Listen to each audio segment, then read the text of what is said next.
Today we have our RISA DNB academics activity online, and the case scenario is a 26-year-old fourth gravida, 22 weeks gestation patient complaining of extreme tiredness, loss of appetite, shortness of breath on exertion with hemoglobin of 6 grams. And today's case will be presented by Dr. Pratik Shukla, first year postgraduate from Central Hospital North Frontier Railway, Maligaon, Guwahati. And welcome our Professor Nagasamy sir to moderate this session. I welcome the participants. Over to Nagasamy sir. Right.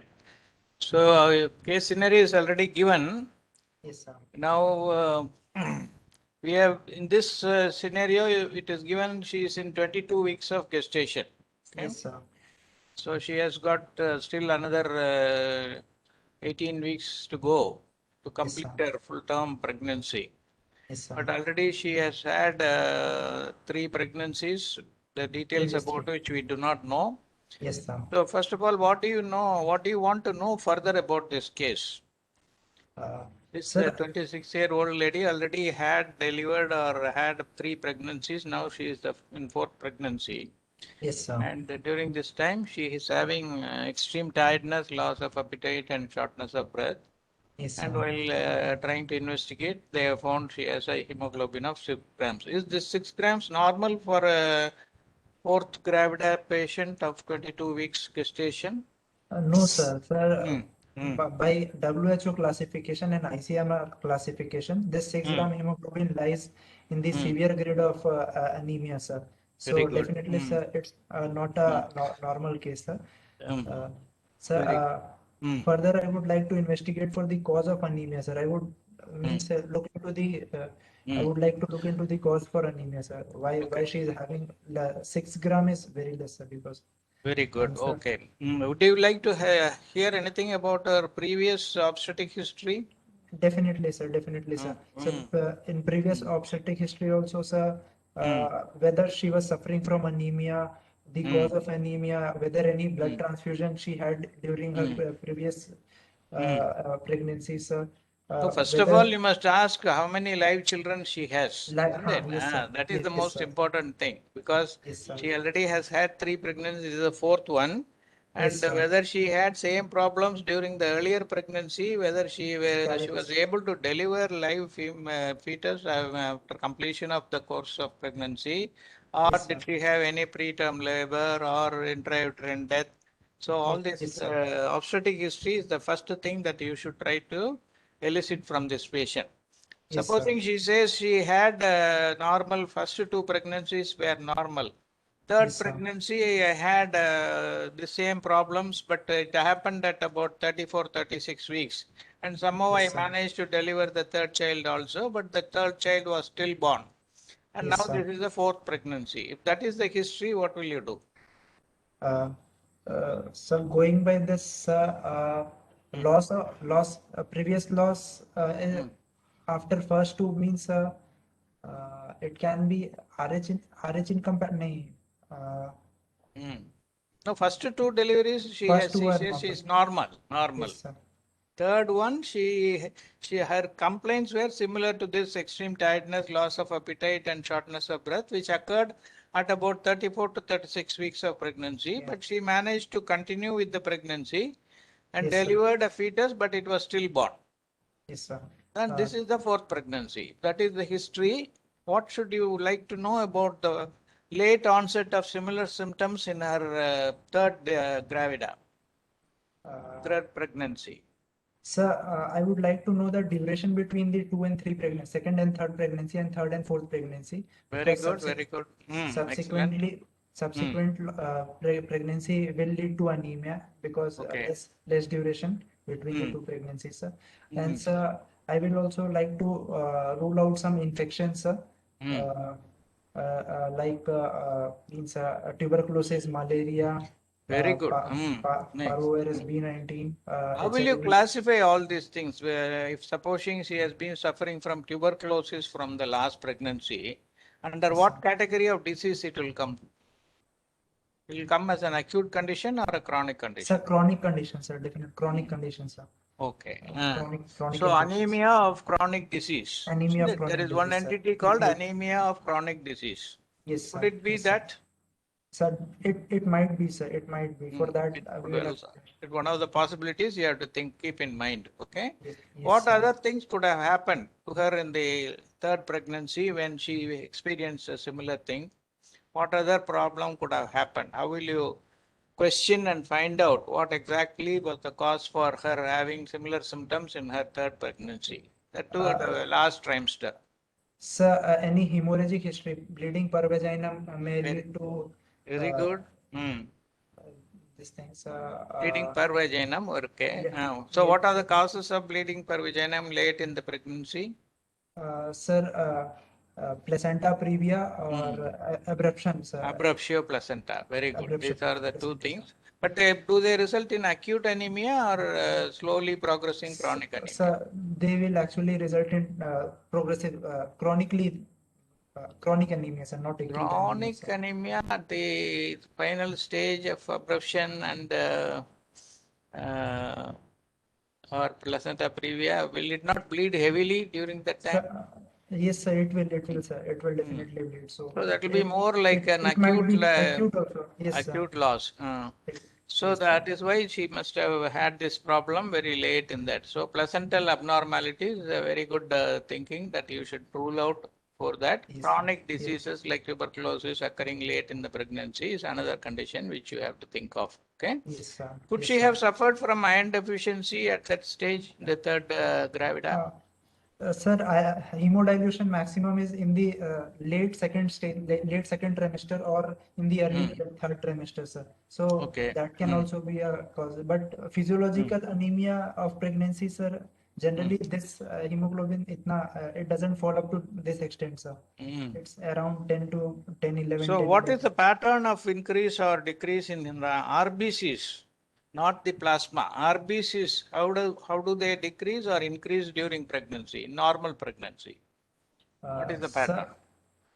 Sir, RBC, sir, RBC volume initially it decreases up to eighth week of pregnancy. It decreases, Very and good. then it starts to increase, Increase to what level? it increases up to 20% of the previous pre-pregnancy levels, sir, by 20th week of pregnancy, and till the term of pregnancy, its size goes on increasing only. It does not plateau. So anywhere first in pregnancy. 8 weeks it decreases, second 8 weeks up to 16 weeks it comes back to the pre-pregnant level. Pre-pregnancy. Then Yes, sir. beyond 16 weeks it increases by 30% up to term. Okay, that is Yes, the sir. pattern of RBC increase.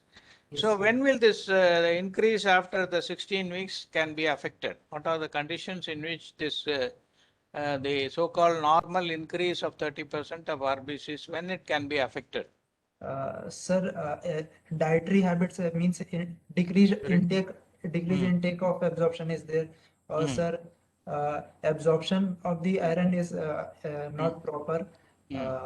Sir, iron loss means blood loss, chronic blood loss is there, like in case of So hookworm decreased infestation. intake or excessive loss. Okay, Yes, sir. that imbalance only causes this problem. Negative iron imbalance, sir. Yes, sir. so that is how it was happening. Right, now coming back to her present status now at 22 weeks. What sir. would you, how do you like to proceed? How do you like to investigate this patient? What is, would you like to go through with a normal pregnancy, allow her to continue with the pregnancy, or do you have to take any decisions to terminate this pregnancy?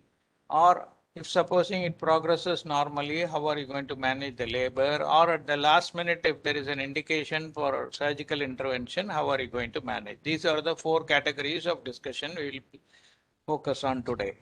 Okay. Yes, sir. So Yes, the sir. first part is that what is her present status? How Yes, are you sir. going to assess the severity?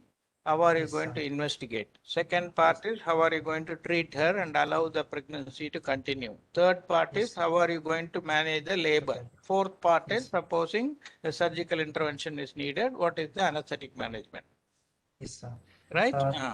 Yes, sir. Sir, definitely, sir. So this is 22 weeks of gestation, means nearly in the early mid pregnancy. She is present in the mid pregnancy only. So I would like You we can say have she is time. in the second trimester, late She's second in trimester. late Isn't it? second trimester. Yes, sir. Right. So we have means there is a definite time is there for normal term pregnancy, sir.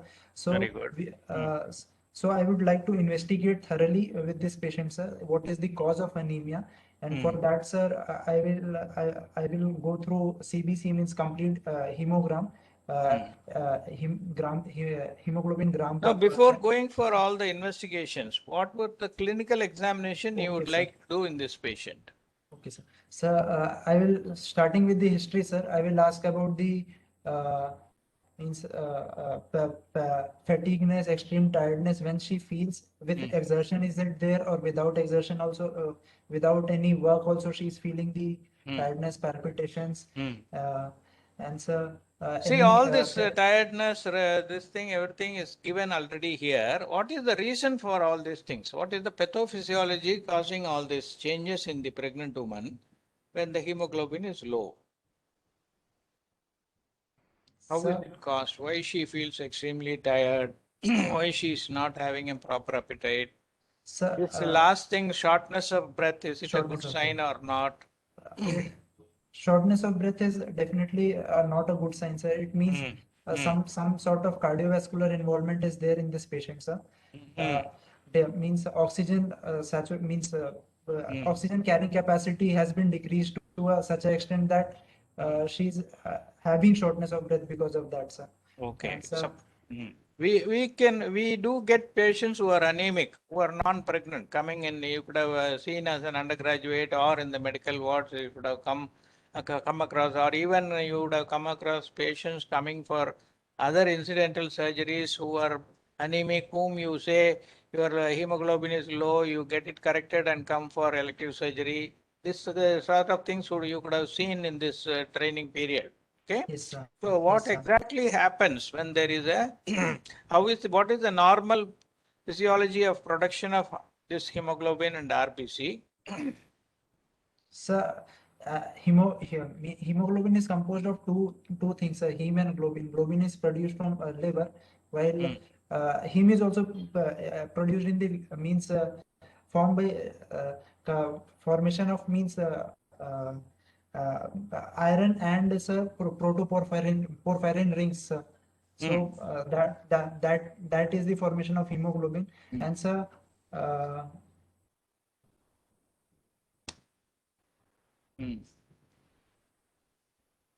So you have just mentioned only the heme part of it. Globin part of it you have not mentioned. Globin is found in liver, means so what first of all let us go to the grassroots. What is hemoglobin? What do you call that in the biochemistry language? protoporphyrin. It is a metalloprotein. Metalloprotein, sir. Yeah, it is a Yes, sir. metalloprotein. The globin is the protein component, heme is Yes, the sir. metal component. Metal So it is a metalloprotein. Okay. Yes, sir. So the Yes, sir. heme, as you said, is made up of 3-4 pyrrole rings and with an iron atom in the in center. between they are. Okay. So how many such heme molecules are there in hemoglobin? So Four molecules four are there. molecules of heme are present Okay. in. So how Yes, sir. these molecules are held in the Sir, structure of the hemoglobin? So by N-terminal, Each one is held by one protein link or Yes, sir. one protein coil. Okay.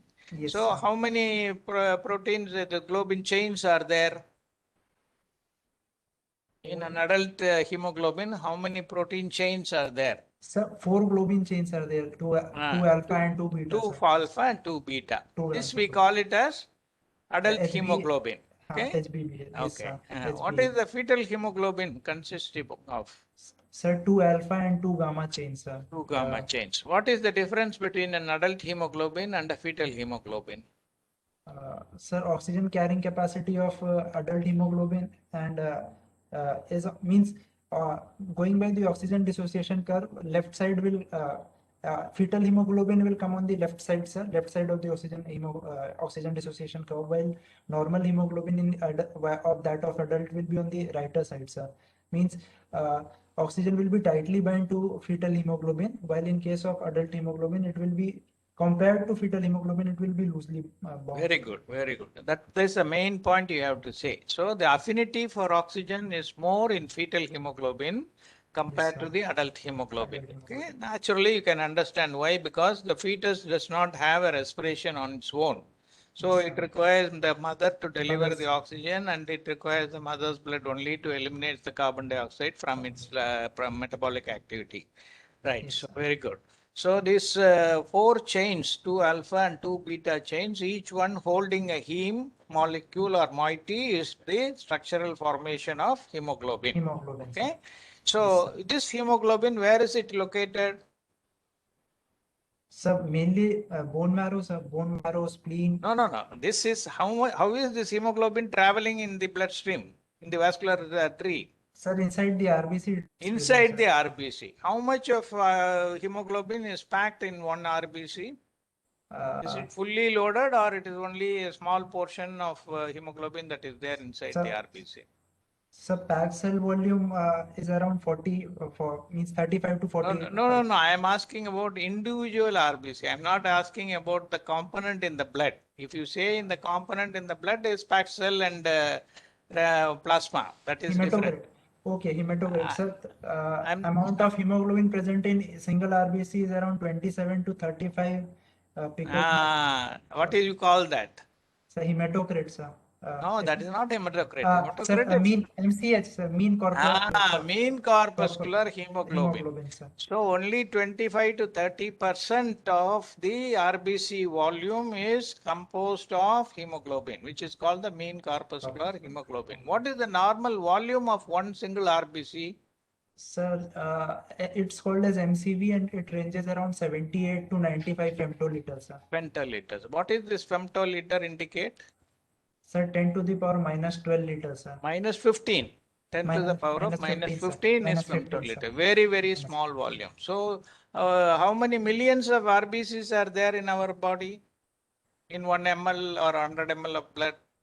What Around is the 5, RBC? 5 4.5 to 4.5 to 5.5 million, sir. 5 million per cubic millimeter Per of per blood. kilogram. So that's how many number of RBCs are there, but each RBC is filled up only about 25 to 30%. 30%. What is the importance of the MCHC, mean corpuscular hemoglobin concentration? What does it compare? Sir, MCV by MCH is So it compares the volume and the with initial individual concentration of uh, hemoglobin inside. hemoglobin. Okay. So Yes. with the help of MCHC, what can you detect? What are the Yeah, inferences you can make from the values of MCHC?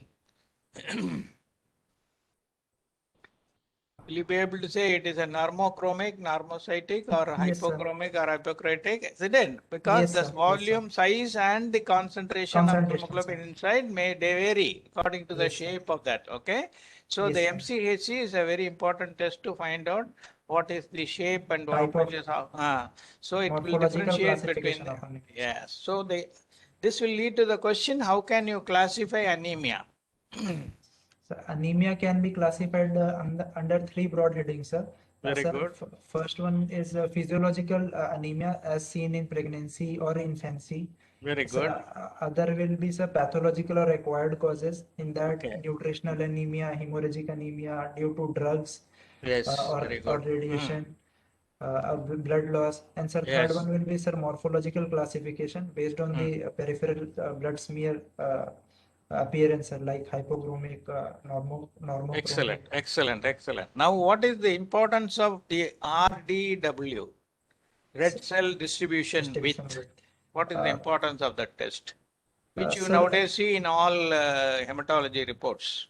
yes, sir. Sir, red cell distribution width is normally 40 to 45 femtoliters, sir. Means it gives us the difference between the Is it given least in smallest. femtoliters or in percentage? Sir, coefficient of variation is given in percentage, sir. Around 11.5 to 14.5, sir. 14%. Yes, sir. So Sir, what is the importance of doing that test? sir, it signifies between the difference of means how much variation is there in the given Morphology sample, or sir. sizes of Morphology, the sir. Sizes, sir. RBCs. Exactly, sir. Sir, So this smaller and variation, is there any terminology for that? some median, No. The variations in the sizes and shapes of the Sir, RBC. anisocytosis, sir. Anisocytosis, poikilocytosis. Poikilocytosis. Okay, that is the Anisocytosis, term. So that will poikilocytosis. be picked up. So if a person is going to become anemic due to iron deficiency later, can it be picked up by this red cell distribution with earlier before they become clinically anemic? Yes, sir. Sir, Yes. smaller cells will be Yes, present, that sir. is the earliest indicator. Anisocytosis. Okay? So that is Anisocytosis, what sir. you have to know about red cell distribution with, which is normally given in all the hematology reports nowadays. And the importance of that is it helps you to pick up the condition much more earlier before the clinical Before clinical manifestation of this. manifestations happen. Very good, right. So with that, these are the pathophysiology, why it happens. So what are the stages in which the RBC develops? What is the first cell from which it is in the bone marrow, which is the most precursor cell for the RBC formation? Sir, pro-normoblast nahi. It is the pluripotent stem cell. Pluripotent stem cell, sir, Yeah. which is undifferentiated, sir. Very good, very good. Where do you get an organ in our body made out of unipotent stem cell? Do you have any organ in our body which is formed by a unipotent stem cell? And which is the basis for cutting that organ and implanting it in somebody Sir, else's? Liver, yes. sir. So liver will enormously generate back to its size because of Normal this size. nature, okay? Whereas Yes. pluripotent cells, they multiply into various categories. So they will not be able to generate or multiply faster. So that is the Yes. peculiarity about the unipotent and pluripotent. So the Pluripotent. primary precursor cell is the pluripotent Pluripotent stem cells. cell. Right. Yes, From sir. that, what is the second step? Pre-erythroblast. Pre-erythroblast, sir. Then it comes to then erythroblast. erythroblast, So what then is the reticulocyte. importance of knowing the various stages of this development of RBC? Sir, iron loading means iron loading and volume expansion occurs at different stages of the formation of RBC. So knowing this shape and size, sir, we can predict what is deficient and what means which nutrient is deficient, leading to causing anemia, sir. Very good. Anything else? What is the important change that is taking place as the RBCs becomes more and more mature towards the before they are released as RBCs into the circulation? What are the important changes taking place in their morphology? What do they lose? Sir, nucleus is lost. Nucleus and nucleolus, both are lost. Okay. So Yes, within that period, it has to form the hemoglobin. Whatever hemoglobin it has to carry as an RBC has to be formed in the three steps of this pre-erythroblast, early erythroblast and late erythroblast, where gradually the nucleus will decrease in size and ultimately from the reticulocyte stage, it will be very, very minuscule in size. And then once it becomes an RBC, there will be totally no nucleus at all. Okay. Yes, sir. So how Yes, does sir. that RBC survive without a nucleus? Sir, Once it has entered our anaerobic- circulation from bone marrow, what is the lifespan of an RBC? Sir, 120 days, sir. 120 days. Why it is not able to survive more than 120 days? Sir, structural integrity of RBC is getting lost. Very good, very good, very good. Whatever nutrition it has to takes place in the developmental stage itself. Okay, because there is no nucleus, it cannot survive for more than 120 days. Otherwise, if you have a nucleus in the cell, it can go on producing the proteins required by DNA, RNA, messenger system, and all that. But because the RBCs lose their nucleus before they are released into the circulation at the bone marrow level itself, whatever storage of nutrition is there, that is what is available for it for its survival for 120 days. By the time the membrane phospholipid also becomes more tired because of the repeated circulation and it loses its integrity and becomes very fragile and friable, and that is how it is being broken down. Why that has got a peculiar shape? What is the shape of an RBC? Sir, biconcave shape. Very sir. good. What is the reason for that biconcave shape? So maximum means surface area is higher, sir. Therefore, uh, oxygen diffusion and sir, squeezing means getting through the capillaries. That shape helps the RBCs to It has to get pass through the through very narrow vascular pores. system. Okay, very Yes, small capillaries it has to go through. So if it is a globular structure, it may get ruptured. So by Yes, this sir. biconcave level, it is able to insinuate or go swim through all these small channels. That is number one. What is the number two reason? That is already we have discussed that only 30% of its inside volume is ECV. occupied by hemoglobin. Okay. Yes, sir. So there Yes, is sir. not full like other Central cells which pala. have the cytoplasm which is filled with all the material, it is not full. So there is Yes, sir. always a buckling or there is a depression happening in the middle, which is the Yes. reason for its structural peculiarity. Okay. Very good. Yes, sir. Right. So these are all the things that we have to know about. So what are the components or the other materials required during the formation of this normal matured RBCs? Apart from the iron that is required for heme formation, what Yes, other adjuvants or nutritional supplements that are required for the formation of a normal healthy RBCs? so folic acid is required and sir vitamin B12 and sir So what is proteins. the role of vitamin B12 and folic acid in the formation of a healthy mature RBC? Sir, nuclear maturation is Hmm. due to folic acid and vitamin B12, sir. Because of Very that good. only nucleus is So lost, during sir. the formative stage only it has got that nucleus. So that nucleus DNA has that is dependent on folic acid and the vitamin B12. Vitamin Okay, B12. so that is how it is helping that. What is the role of copper in this? We also say copper and zinc are all important for formation of a normal healthy RBCs apart from iron and vitamin B12 and folic acid. What is the role of copper and iron? Sir, I mean zinc, antioxidants. not antioxidant. They are important in some of the, they are constituents of some enzymes which are Oh, important for metallogens. metal enzymes. Yes, So sir. the cuprooxidase, there's an enzyme which is used in during the formation. Okay, similarly, zinc Yes, is sir. also a component or a cofactor in an enzyme.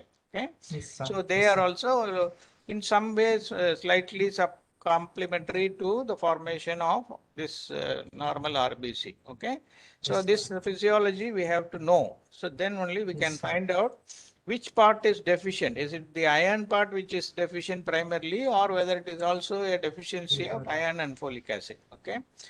sir. Why even healthy women when they become pregnant, right from the time of diagnosing pregnancy, why they are started on iron and folic acid supplementation, even if they are a normal healthy people?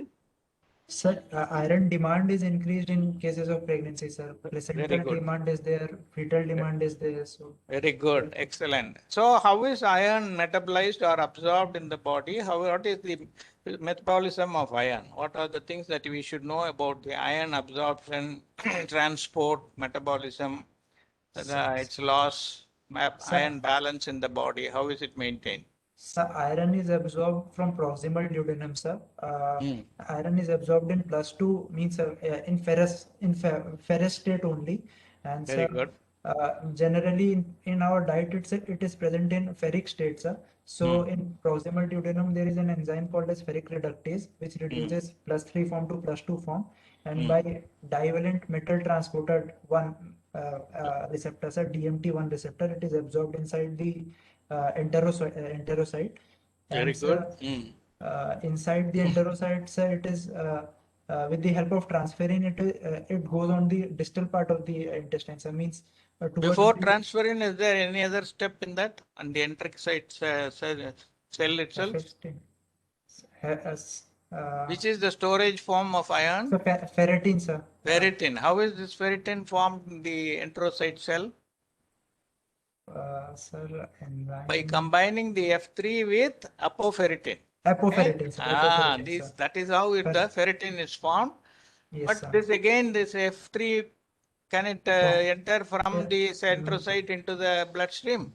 No, sir. Again, it No. has to come into Again, it +2 has form, to sir. be converted to F2. Fe2. Yes, sir. Okay, Fe2, right. sir. So once it enters the bloodstream, what Yes, is sir. that is where your transferrin comes into Transference, help. sir. Okay, Transference. right. Yes, sir. So the transferrin takes this F2 Fasting. to the liver. Okay. Liver, yes, sir. So liver, it is the one where it is all Fasting. stored and used up. All that. Yes, sir. And what is the storage form in the liver apart from ferritin? Is there any other storage form? Sir, fer, uh, Hemosiderin. hemosiderin, sir. Hemosiderin. There are two forms in the liver. Okay, it is stored Yes, sir. not only as ferritin but Ferritin. also in hemosiderin. Hemosiderin. Why should we Yes, know yes. about this hemosiderin? Supposing there is excess formation of hemosiderin, what can it Hemosiderosis. happen? Sir, it will lead to liver failure causing hemosiderosis. Sir. It will get deposited. What is bronze diabetes? Sir, due to Hemosiderin deposition in pancreas, okay, and skin, sir. producing a brownish color in the skin, and also diabetes because of the lack of activity of the islet of Langerhans cells beta by the cells. deposition of hemosiderin. Okay, that is called bronze sir. diabetes. Okay, Bronze so diabetes, these are all yes. the points that we have to know. So, what Yes, is sir. the normal requirement of iron per day in a pregnancy woman? 60. So around 4 to 5 mg, 4 mg per day, sir. 4 mg per day is required, sir. Around 4 mg per day. But sir. what is the dose we normally give? What is the iron tablet dosage? Sir, 60 mg elemental iron tablet we give, sir. We give. So why we have to give so much excess than what is needed?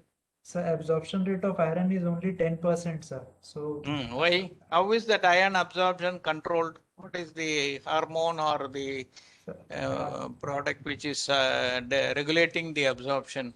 sir, hepcidin, sir. Hepcidin. Very good. Excellent. Hepcidin is something like a Regulatory. hormone produced by the liver. Okay. sir. So Liver. that will sense the Destroy. storage level and then try to, when the hepcidin is released more, it will block the absorption of iron. Iron, Okay. sir. So that is it is one-way traffic. It is iron is blocked at the uptake level Enterocytes itself. only. Yes, So whatever excess you give will all be lost. So do we normally lose iron every day? Every person, not only the. Yes, sir. How is it lost? Sub by apical shedding theory, sir, means enterocytes are lost daily. Excellent. By that it is lost, and in some sweat also we lose. Very good, very good, very good. So that is the correct answer for that, right? So these are all the mechanisms by which we have the knowledge about iron metabolism, which is very, very commonly asked in the examination. Right. Now with this background, now we go to the important discussion. Now, what are the things you want to examine in this lady at this 22 weeks of gestation? She has a complaint of tiredness, loss of appetite, and shortness of breath. What are the things that you want to see whether there any other organ is affected? By clinical examination, is it possible to find out whether there is a renal involvement, whether there is a cardiovascular involvement, whether there is a respiratory involvement? Yes, sir. Sir, and what about the fetal state and all that? So how do you examine all these things in the patient? Sir, going by the signs, I will just start to see from head and only, means severe pallor will be there since hemoglobin is 6 gram %, sir. Very good. Then sir, in tongue, sir, loss of papillas would be very evident, sir. Papillae loss will be there. Okay. So, nails or coilinachia will be there. Okay. Then sir, on means going by the system now, sir, on respiration, sir, basal crypts can be felt, means probably basal. Sir, generalized anasarca can be there. Pedal edema, generalized anasarca can be there, sir. Very good. Sir, sir, in respiratory system, sir, basal crypts can be found because of this anasarca. Sir, in CVS ejection means S1, S2. What will be the characteristic of the pulse in a patient with anemia? Sir, tachycardia means pulse will be on the higher side, sir. Volume will be low. Volume will be less. Volume less? Means a high cardiac output state, sir. Anemia is a high cardiac output state. So what, how could the volume be Pulse- less when there's high cardiac output? Pulse pressure will be on the wider It is side, a sir, high exactly. bound or high volume pulse, okay? High volume pulse. Will Yes, the sir. pulse pressure be wide or normal? So it will be on the wider side, sir. Pulse pressure. Even in normal pregnancy, will it be wide or normal? It will be wider on What the is the normal. reason for that wide pulse pressure? Sir, loss in means SBP and SBP fall is less than the DBP fall, Less sir. or more? More fall, sir. Means More. fall is there. Don't just relax. You are answering very well. Don't worry. So SBB is more because vasodilatation occurs. Vasodilatation. Generally, they are vasodilated. All pregnant women are vasodilated women. Okay. Yes, sir. What Yes, is the cause or what is the mechanism of this vasodilatation occurring in pregnancy? And what is the reason for that? Why nature has made that the diastolic BP should be lower than normal in pregnant women? So progesterone itself is a venodilator, so means a vasodilator, and along with that, sir, there is release of prostacyclins also in pregnant women, sir. Lot amount of prostacyclins are Any released. other hormone? Sir, Adrenomedullin. sir. Adrenomedullin, Very sir. good, very good. So that is also the reason. So We when know there that is, is- what is the reason for this diastolic blood pressure being low? Circulation means to fetal circulation will be on the better side, sir. Sort of stasis will be there in the placental area, so there will be a high amount of time so that nutritions can be exchanged. So normally, how is the diastolic blood pressure maintained? Is it because of cardiac Peripheral- output or some other Peripheral vascular resistance. vascular resistance? So Vascular resistance. primarily in pregnancy, the nature has made it that there should be no vascular resistance. So all the vessels will get more dilated, correct? Yes, sir. Yeah. So why should they get more dilated? What is the peculiarity about placental circulation? Is it auto-regulated or not auto-regulated? It is auto-regulated, sir. Placental circulation is Placental. auto-regulated. There is no auto-regulation. No Okay. auto-regulation. What is the meaning of Sympathetic system, auto-regulation? Sir, sympathetic system, sir, if there is a fall in BP, our body will sense that and auto-regulate to. Any organ which has got an auto-regulation within a range of some pressure to some pressure, mean arterial pressure, come what may, the blood supply will remain the same. That is what is called the auto-regulation. For especially for brain, from Kidneys, brain. MAP of 160 to 60, the blood supply will remain same. Only when the outside this range, it will alter. Similarly for kidney also. Kidneys, Okay. yes, sir. Whereas what are all the circulations in our body which do not have this auto-regulatory power? One is placental circulation when the patient becomes pregnant. Is there normally in everybody, a man or woman, is there any other circulation which is also not having an auto-regulation? Skin, sir. Not skin. Portal circulation, okay? Portal hepatic, portal venous flow, that is also not auto-regulated, okay? Yes, sir. Yes, That sir. is how the nature has made it. So this vasodilatation is Yes, sir. another reason for that is because of there is an increase in the volume of the plasma and this thing. If the vasoconstriction is there, it will lead up in edema, pulmonary Yes, edema sir. or the systemic peripheral edema. So in order Yes, to sir. accommodate this excess volume, the Yes, nature sir. has made it in such a way that the vascular system should get dilated more and become accommodative for this fluid. Okay, right. Yes, sir. That is the adaptive mechanism. So what is the reason for this increase in the plasma volume in any pregnant woman? What are the criteria or what are the reasons for the increase in the plasma volume and our disease? So actually it causes means hemodilution, which is helpful for the patient and the fetus, sir, because there is loss in the viscosity. Circulation So- is more easier. Very good. Sir. Then. And so at the end of the During pregnancy, sir, delivery, during delivery also, sir, blood loss is can be So compensated whatever by- excess has been accumulated, that only will be lost. Lost. Okay. So that is Yes, the sir. pre-preparation for the mother to lose 500 ml to 1000 ml of blood during normal delivery, which is accepted. sir. Okay, without hypovolemia, she will be able to tolerate that.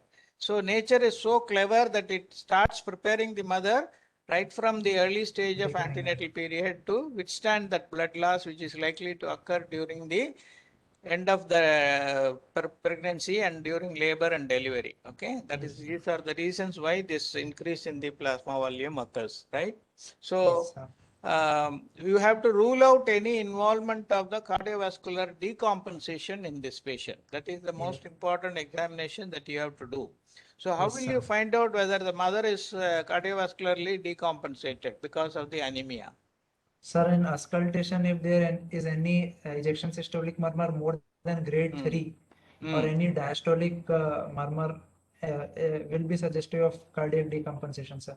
Okay. Along with that, basal crypts in the lung fields will be Lung there, fields, sir. okay. So, Edema, edema, generalized anasarca means will be there. Not only pedal edema, generalized anasarca will be there, sir. and breathlessness at rest. Okay. So if the Shortness patient of is breath, if the patient is having dyspnea even at rest, all these things indicate that she is not a compensated patient. So what are the compensations that normally occur when a patient becomes anemic? Because all the ladies who become anemic immediately don't become have shortness of breath immediately. They don't go for extreme tiredness and all these things.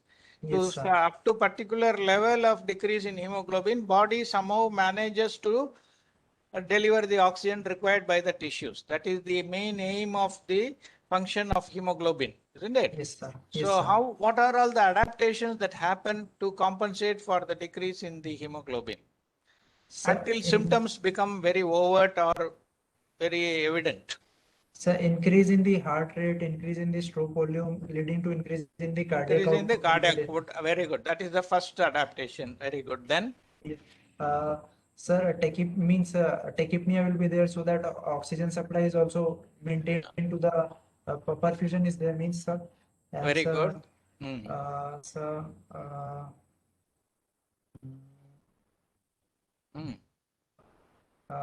what happens to the oxygen extraction? So oxygen extraction ratios also increase. Right. From 0.2, say it will be increased. Okay. Increasing 2-3 dpg will be there. So means anything which is preferring the right shift of the oxygen dissociation curve will body will try to compensate like that, sir. Right. Very good. What about the erythropoietin level secretions? EPO secretions, erythropoietin level secretion will also increase. Yes, sir. So these are all the adaptations. First, increase in the cardiac output and stroke volume by stroke volume increase and heart rate increase.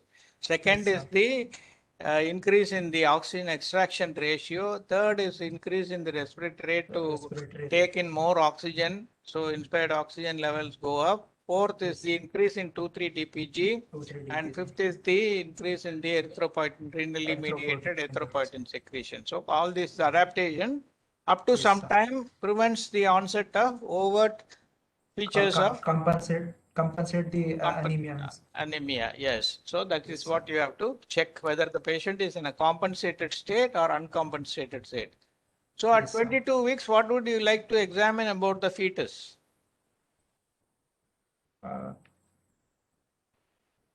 Fetus. Supposing now she has come to the hospital at 22 weeks, but supposing she has been anemic right from the beginning, what could have happened to the fetus? What are all the changes that will be happening in the fetus in an anemic patient? What are all the complications that can set in? Sir, what is IUGR? Exactly. IUGR, low birth weight, IUGR will be there. So means no, don't go to the birth weight now. Birth weight is another 18 weeks away. IUGR means intrauterine growth retardation, sir. Yes. Then? Yes, sir. Then? Can the fetus be active? Will it be, heartbeat will be heard at 22 weeks?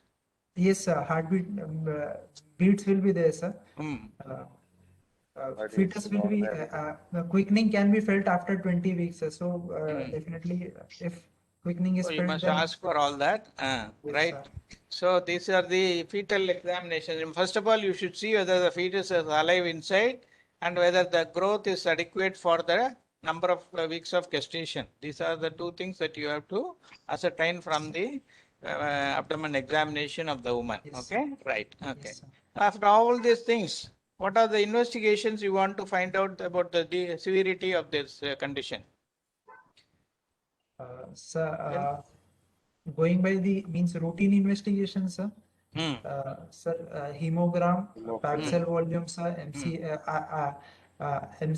MCHC, red cell distribution width, sir, iron profile I will do, Hmm. and Reticulocyte coagulation, count. reticulocyte count Ah. will be there, sir. Mhm. So coagulation profile I will like to do in this patient, sir. Occult stool, occult blood for stool I will send. Anything in the stools other than occult blood? So egg Yeah, means ova. again ova of the parasites and egg of the parasites. Worm infestation to be ruled out. Very good. Yes. Okay, then And, any peripheral smear study you want to do? peripheral blood smear, sir, Hmm. to see the type of anemia means Anemia, okay, whether it is normocytic, microcytic or macrocytic. Okay, excellent. Okay, then Yes. any other- if any family history is present, then I will also Supposing like it to go looks for like a case of iron deficiency anemia, which is the most commonest condition to produce anemia, what are the other investigations you want to do with regard to that angle? serum iron profiles means serum ferritin, TIBC, transferrin saturation levels, and serum those iron are levels. very good. These are the things that you would like to do. Okay, right. With regard to other systems like cardiovascular system, renal system, liver, would you like to do some investigations? Yes, sir. For cardiovascular system, sir, I would like to have for baseline ECG. I would like to take one baseline ECG. Then, sir, along with that, an echo will be helpful for me to determine the means presence of any valvular disease is there or not, sir. And for kidney also, I would like to have a checkup because chronic kidney disease also leads to anemia, means severe anemia, sir. Is there a possibility of ischemic heart disease developing in this 26-year-old lady? Sir, might be possible if heavy exertion is there and severe anemia is there, then might be possible she might develop. And So you must rule out any underlying ischemic heart disease also. Okay, very good. Right. So with all these investigations, is there any genetic possibility of this anemia occurring? Yes, sir. Genetic conditions? Sir, cases of sickle cell anemia, thalassemia. So family history will be helpful in this case, sir. And if it's present, then HB electrophoresis. Excellent. What is sickle cell and what is thalassemia? What are the differences in these two countries? First of all, let us say a few things about sickle cell anemia or sickle cell disease. What happens in sickle cell? Sickle cell anemia is autosomal recessive disease in which, sir, in the sixth position of beta globin chain, its valine is replaced by glutamic acid, sir. Very good. So what is the change that happens in the RBCs?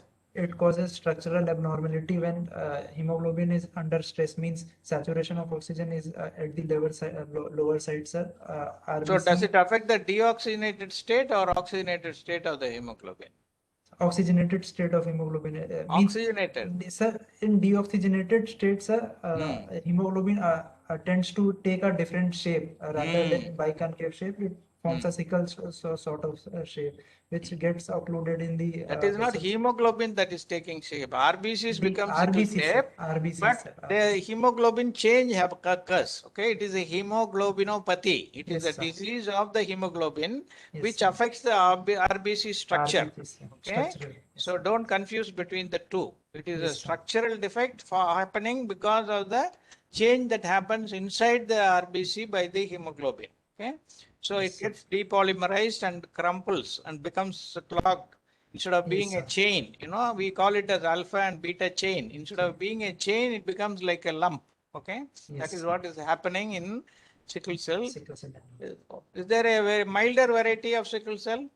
Yes, sir. Sickle cell trait is there. What is the difference between trait and cell in the genetic nature or the gene wise? Sir, sickle cell anemia is, sir, a homozygous condition, sir. Both the HBS, parents HBS. should contribute to that, Yes, whereas sir. heterozygous have a trait. Trait, Okay, sir. Trait is very good. heterozygous. Okay. So what are the things you should be cautious in treating a patient with sickle cell anemia? What are the things Sir, you should avoid to prevent what is called the so-called sickle cell crisis? Sir, first of all, patient should not be hypoxic. Means definitely desaturate means deoxygenation is leading to all these things. So he should not. Patient should not be hypoxic at any condition, sir. Second thing, sir, volume should be there. Patient should not be dehydrated in a dehydrated state, sir. We should avoid chances of acidosis. Means patient should not have acidosis because Very that will good. also lead to Very bad good. thing. So three hypos and acidosis: hypoxia, hypothermia, and hypovolemia. Okay, plus acidosis. All these four, and pain. Of course, pain will also induce catecholamine release, constriction, and all these things. Okay, these are the 5 things that should be avoided in sickle cell. What is the pathophysiology in thalassemia?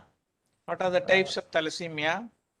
Sir, thalassemia chain means there are 2 types of thalassemia, sir. Alpha thalassemia and beta thalassemia, sir. Beta globin chain is lost in means deformity in the chain is there, sir, in thalassemia. Deformity or absence? Absence, sir. Sometimes they are Total not absence is produced there. at all. So that is what Either- is happening in thalassemia. Thalassemia, sir. And again, that is also will not be able to, it will be more fragile. So there will be hemolysis as well as oxygen carrying capacity is going to will decrease. Thalassemia major patients usually don't survive up to Survive, yes, sir. adulthood, whereas Yes, sir. thalassemia minor, Thalassemia they minor survive. patient. So Yes, what is the usual treatment given for thalassemia minor surviving people? Frequently, what do they need? Sir, blood transfusion. Repeated exchange transfusion or repeated transfusions. So what is the complication that can be produced by these repeated transfusions? Sir, repeated infections means blood infections like hepatitis B. That we might be- always check and make sure that we don't, that's the very rare possibility, nowadays with all the testing they do, you don't give infected blood like that. Sir, transfusion related lung means lung Iron injury or- overload, Iron what we have, iron overload. hemosiderin, okay, that is what we have Yes, to remember iron about overload. this, okay, right. Yes, So sir. with all the investigations, now the patient has been evaluated. She has got a severe degree of anemia, mainly iron deficiency anemia. Because of this only, she is having this problem. So what are you going to do? How are you going to allow her to continue with the pregnancy and correct this situation so that she can be more comfortable and the baby's growth also will be normal? Yes, sir. Sir, since this is only 22 weeks of gestation is there, so we have ample amount of time left for delivery. So I would like to go with the oral iron therapy, sir. And, Fantastic, very good.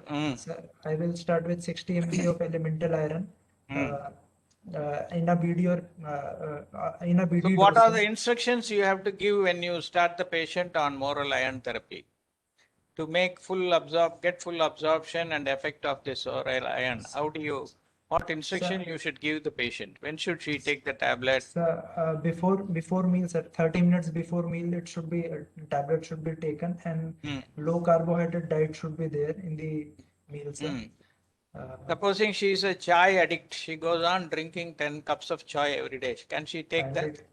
Phthalate will decrease the absorption of iron, sir, again, sir. So you she should will have avoid to- coffee or tea, Coffee, right? sir.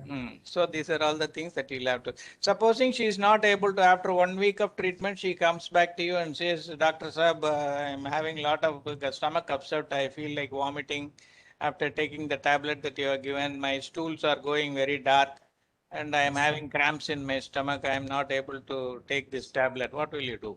Sir, if she is not compliant with the oral iron therapy, then we'll have to shift to parenteral iron therapy, either IV or IM. IM. What? Very good. So, Sir, okay. what is the indication for IV iron and what is the indication for IM iron?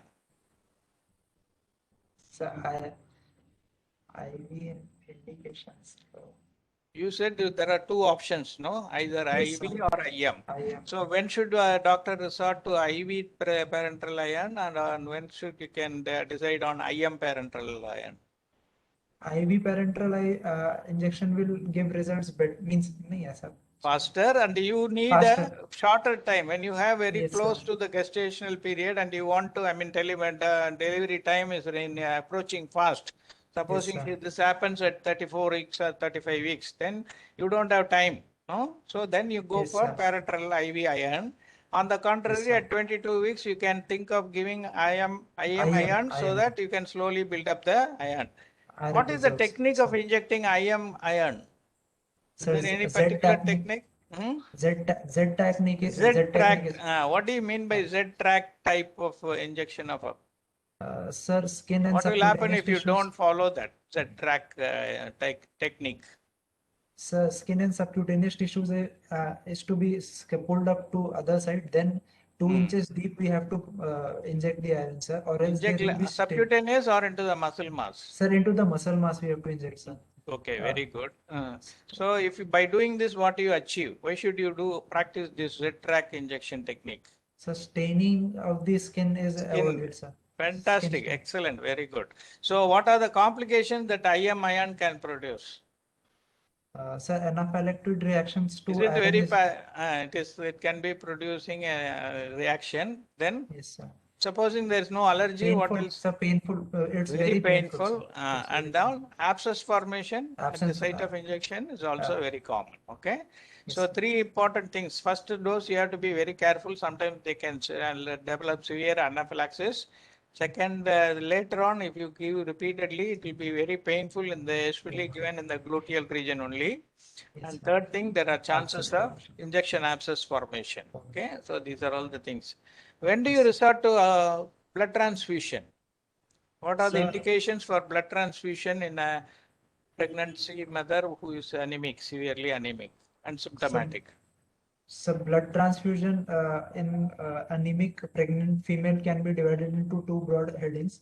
Sir, if pregnancy is less than 36 weeks or more than 36 weeks, sir. Very So if good. pregnancy is less than 36 weeks, then with hemogram less than or equal to 5 grams per dl with CHF, patient Very should be good. transfused. If it's more than means if range is between 5 to 7 grams and she's having symptoms of hypoxia or recurrent infection, then she should be transfused, sir. Very good. Right. So these are all the methods of treating the anemia in the antenatal period. Now, by good treatment and care, she has now progressed on to almost full term, and she has started having labor pains.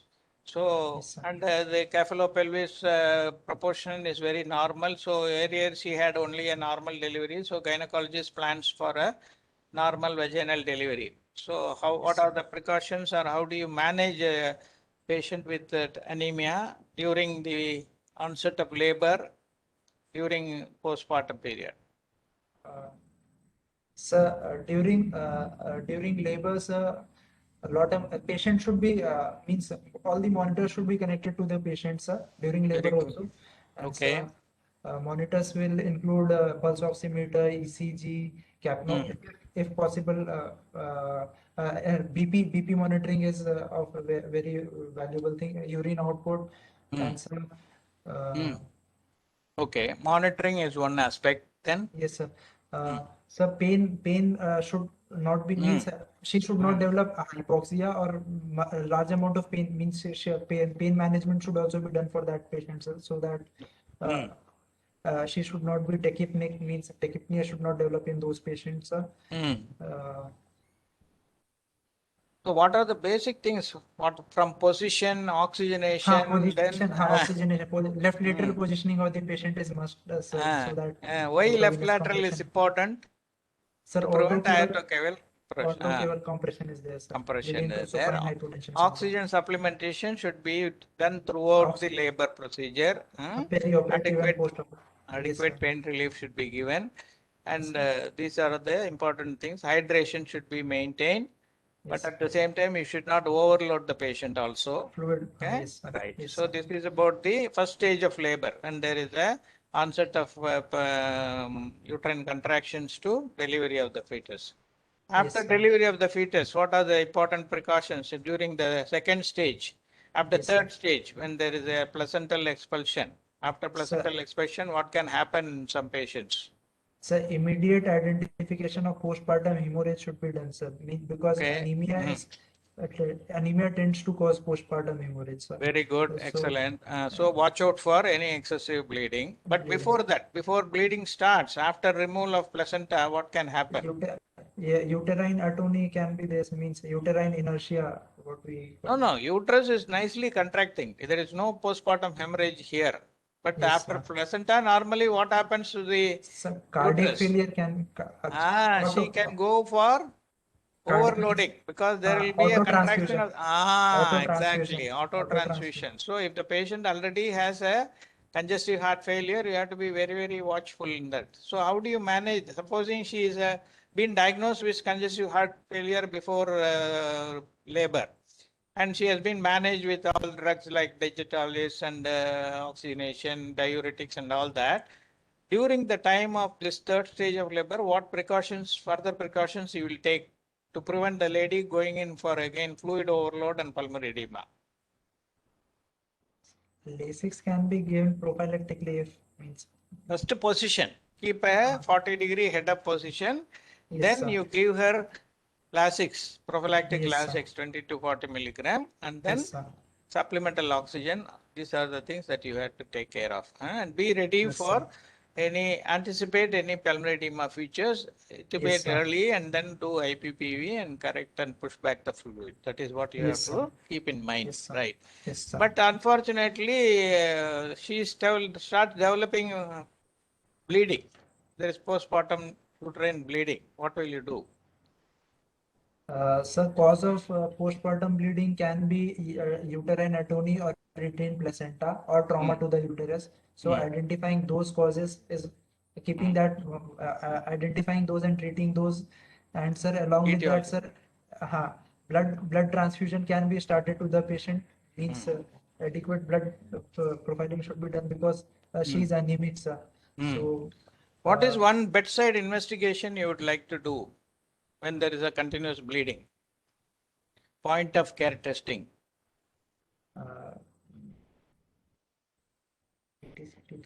Or you can do two tests actually. Have you heard of HemoQ? Sir, Coombs name. HemoQ, which is a bedside hemoglobin estimator. Okay? Previously, we used to send the blood to the lab, and then they used to do that. Then we had hemo discs or sticks were available, but now the latest thing is HemoQ, which will immediately tell you about the hemoglobin level. Second thing is TEG, thromboelastography, which will tell you what is the coagulation deficiency and try to do this. So with the advent of these two monitoring system, the point of care testings, we can manage these cases better by adjusting the various things that you have to know, right? Okay, right. Yes. So post-operative also, how do you, are these patients more prone for infection? Yes, sir. Recurrent infections are more. So what do you do for that? Sir, good amount means better antibiotics and before aseptic precautions should be maintained in those patients, sir. Very good. So this is the antibiotic cover should be there. So this is all the management for normal labor. Supposing she goes into non-progression of the labor and the physician decides to do a cesarean section. What anesthesia would you like to give for this lady? Sir, considering this case at 6-gram hemoglobin, sir, it's a severe anemia, sir, case, sir. So I would like to go with, sir, general anesthesia instead of spinal or neuraxial blockade. And sir, in general anesthesia also, I would like to have induction agent like etomidate or ketamine, means which are more cardio stable drugs. So, rapid means I would like to avoid hypoxia in these cases. So 100% pre-oxygenation should be done for nearly 5 minutes in these cases, and intubation time should be reduced by with the help of RSI, rapid sequence induction, sir. And sir, throughout the procedure, monitoring, intense monitoring for hypoxia and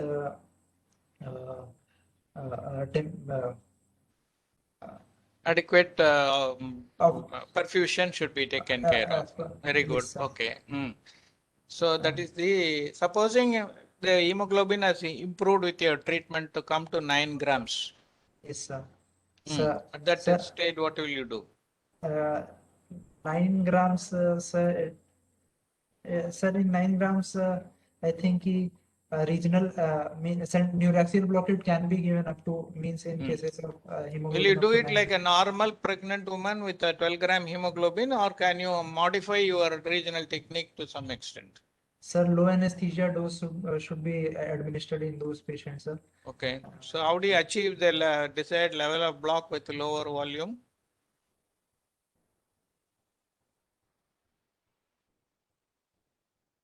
Can you add some adjuvants to that? Adjuvants means opioids or can be Is added there, to. right, that is one method. Is there any other technique to carry out with a lower volume and then manage the Yes, case?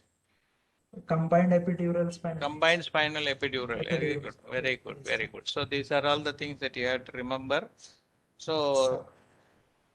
that I think will complete the discussion, and I am very, very, very impressed with your way of answering. Excellent preparation. Now you can go through with your slides. After you complete the slides, I will show my slides and we will compare our notes. Okay? Go ahead and Yes, show your slides, please. Thank you, sir. Thank you, And sir. So this was a case of 26-year-old female, fourth gravida, 22 weeks of gestation, which came to us with complaint of extreme tiredness, loss of appetite, shortness of breath on exertion, with hemoglobin around 6 grams. So anemia means this is a clear-cut case of anemia. So anemia is defined as quantitative or qualitative reduction of hemoglobin or circulating red blood cells, or both below threshold levels at 2 standard deviation below the median for a healthy population of same age or sex. According to WHO, hemoglobin concentration less than 11 grams or hematocrit less than 33% in first and third trimester, or less than 10.5 grams or 32% in second trimester is considered as anemia. While our ICMR, means Indian Council of Medical Research, categorizes anemia as mild, moderate and severe. According to same WHO classification only we follow, but we add very severe classification also. And in that, less than 4 grams per DL is classified, sir. So prevalence of anemia is, it's on the very higher side, and anemia is a very cruel cause of maternal mortality, sir. So according to WHO, estimate says around 65 to 75% of pregnant women suffer from anemia, and over half of the global maternal death is contributed by our South Asian countries, means more than 80%, and uh, India is the major contributor in South Asian countries. So in anemia, and also there is a statistic showing that anemia is associated with 20% of maternal death in like third world countries. There has been reduction in prevalence. Our National Family Health Survey, which was held in 2015-16, said that anemia in pregnant women has been decreased up to 50% now. Broadly, we will classify anemia as under three subheadings: physiological anemia of pregnancy or infancy, pathological or acquired anemia, which includes nutritional, hemorrhagic, hereditary, bone marrow insufficiency, infections, chronic disease, hematological malignancies, or morphological classification like microcytic, hypochromic, normocytic, normochromic, macrocytic anemia. Now, some point on physiological anemia of pregnancy. This is normally seen in each and every female. Plasma volume is increased by 40%. RBC mass increases by 30%, which leads to hemodilution. That is decrease in the hematocrit values. As a result, hemoglobin decreases by nearly 2 grams at term, leading to physiological anemia of pregnancy. If female is normal, means if she is not having anemia before pregnancy, if she's not suffering from anemia before pregnancy, she's having hemoglobin more than 13 or what, then even if she does not take any iron tablets throughout the pregnancy, then she will not have this physiological anemia of pregnancy. Her hemoglobin will lie around 11.5, 11.6 grams.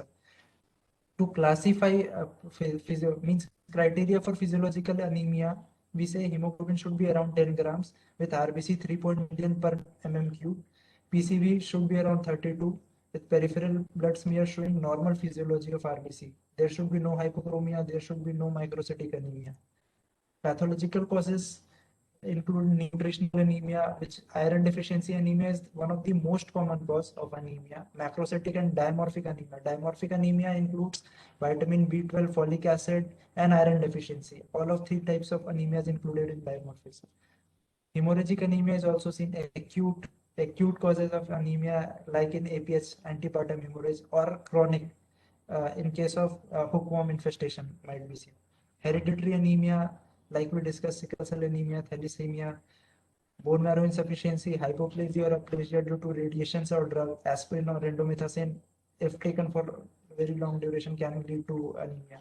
Anemia due to chronic infections like malaria, parvovirus, B19, HIV, tuberculosis. Answer. Chronic disease or renal diseases also leads to anemia. In fact, some malignancies also causes anemia, like hematological malignancies. For compensatory mechanism of acute anemia in case of hemorrhagic anemia, as in cases of APH, sympathetic stimulation is there, vasoconstriction, tachycardia, leading to increase in stroke volume, leading to increase in venous rhythm, thus increasing the cardiac output. Redistribution of the blood flows to vital organ like brain and kidneys. There is constriction of the capillary bed in this skin. Water and electrolyte conservation will be there by release of renin, by activation of RAS, vasopressin, and angiotensin. Anaerobic metabolism leading to acidemia, increase in ventilation. Therefore, hypoxic nature of the anemia will also be subsided by this. While compensatory mechanism of chronic anemia, there will be increase in 2,3-DPG, therefore shift of the oxygen dissociation curve towards the right side, increase in oxygen extraction ratio, increase in cardiac output by increasing the stroke volume, as myocardial hypertrophy is also seen in cases of chronic anemia, as it's a case of compensated chronic anemia. And there will be release of EPO also, erythropoietin release will also be there. Now going back to the case sheet, means patient will present to us with history of tiredness, easy fatigability, breathlessness, dyspnea, palpitation. And there can be history of acute or chronic blood loss from GIT or female genital tract. History may be associated with chronic renal failure, malignancy, AIDS, alcoholic liver disease. Alcohol also causes anemia. It causes hereditary spherocytosis, which leads to hemolytic anemia. So alcohol intake also leads to anemia. Chronic alcohol intake, like in conditions with COPD, means history of COPD and restrictive lung disease will will deteriorate the conditions which worsens the oxygen delivery to the tissue. So decompensated anemia can be there, sir. Conditions where cardiovascular reserve is inadequate or decrease oxygen, congestive cardiac failure. Nutritional habits we should know. Family history should also be taken. History of worm infestation should be sorted out. Signs of high cardiac output states like tachycardia, white pulse pressure, ejection systolic murmur might be seen. Polynokia, angular stomatitis, glossitis is suggestive of iron deficiency anemia.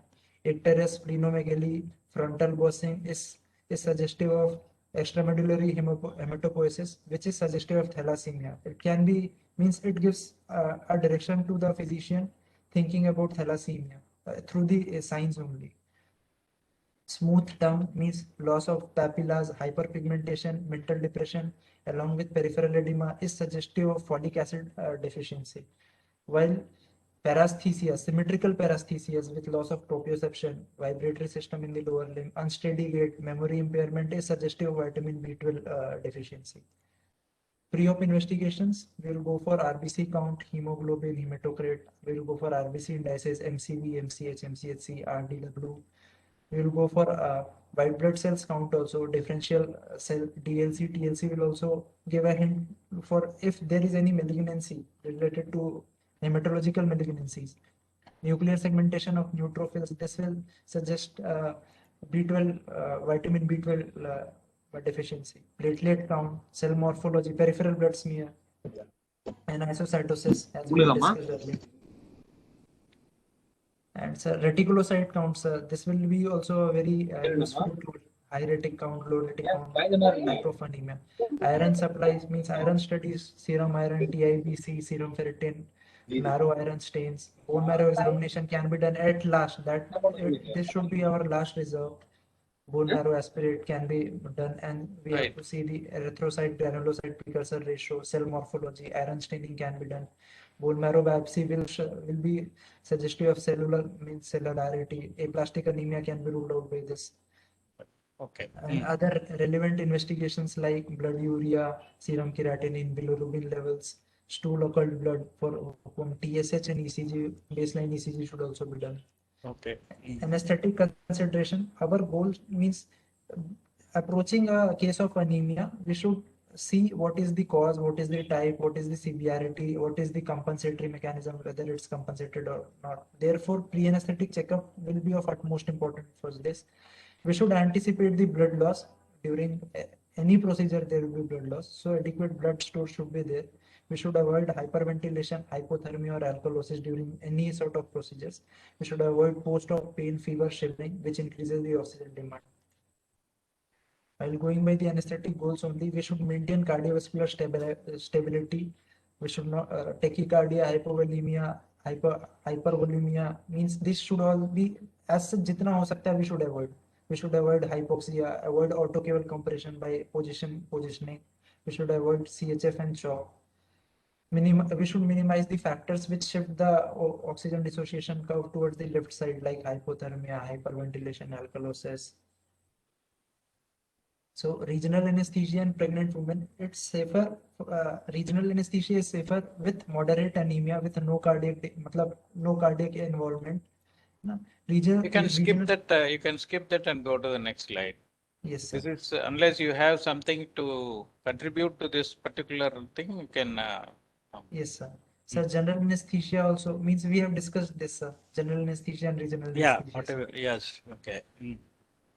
Anesthetic management, we should start with securing the venous line with 2 wide bore cannulas, monitoring GA with RSI, fluid management, adequate blood before handed left lateral positioning. Sir, drug thiopentone is suitable for normovolemic patient. Etomidate is the most cardiostable drug, and it is a drug of choice for hypovolemic patient. While ketamine is for patient with circulatory shock, sir. Sir, normally there is decrease in MAC value also in pregnancy. So volatile agent concentration, which we will be using in GA, should be on the lesser side, sir. Regional anesthesia is an option in mild anesthesia, mild anemia, and any peripheral limb surgeries. If patient comes for other surgeries except for obstetric and gynecological. Okay. Iron deficiency anemia, we are going to manage by doses, oral doses 60 to 80 mg per day, and normal stores. If normal stores are there, and if we think stores are depleted, then we can double or triple the dose also, up to 120 to 240 mg per day. Parenteral therapy recommended with non-compliant, not tolerating patients. Non-tolerating patient, or who are diagnosed late in the pregnancy, sir. Parenteral therapy, we have 3 components, means iron dextran, iron sucrose, iron sorbitol, sorbitol citrate, sir. Yes, very good. There is an increase in hemoglobin concentration by 0.8 gram per week, sir. Indication of transfusion, sir, we have discussed this during. Yeah, skip that slide. Sickle cell anemia, sir. Yeah, very good. Sickle cell with pregnancy. Very good. Sir. 24. Sickle cell management. Yeah, okay. Pain control, lumbar epidural, use of crystalloids, normothermia to be maintained. Right, very good. Okay. Now you can close your presentation. Yes, sir. And I don't know whether it is coincidence or not. My presentation also has only 25 slides. Okay. So probably great men think alike, and we have been thinking alike, and I have also prepared PPT with 25 slides, I think. So I'll go for projection now. So anemia complicating pregnancy. This is how sometimes the topic is given in the exam theory also. That may be the question that may be asked. Okay. So Yes, the definition is the first one, which we have seen: quantitative and qualitative reduction of hemoglobin or circulating red blood cells, or both. It can be low hemoglobin with a normal RBC count, or it can be low RBC count with a normal hemoglobin, or it can be reduced both. So it can be both ways, but ultimately it reduces the oxygen carrying capacity. That is the result of this particular one. So in anemia in pregnancy, normally less than 11 grams, which already are shown in the side during the first and third trimester. And if the hemoglobin is less than 10.5 or the hematocrit is less than 32 and during second trimester is also defined as anemia. The main thing is anemia is not a diagnosis, but it is a presentation of an underlying condition. Okay, that is the most important thing. Anemia per se is not a diagnosis. It is a presentation only. So we have to find out what is the cause. So based on the etiology, which Pratik has nicely presented, we have physiological, acquired, causing by infection, hemorrhage, bone marrow, and renal disease, and genetic like sickle cell disease and thalassemia.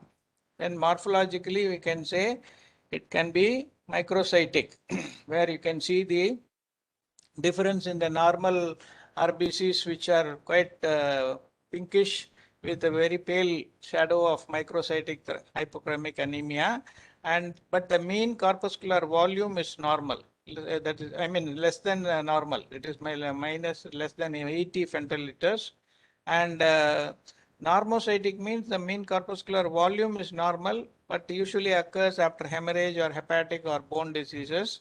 And this is how the picture of peripheral smear will look like, with a normocytic, normochromic, but a less number of RBCs and hemoglobin.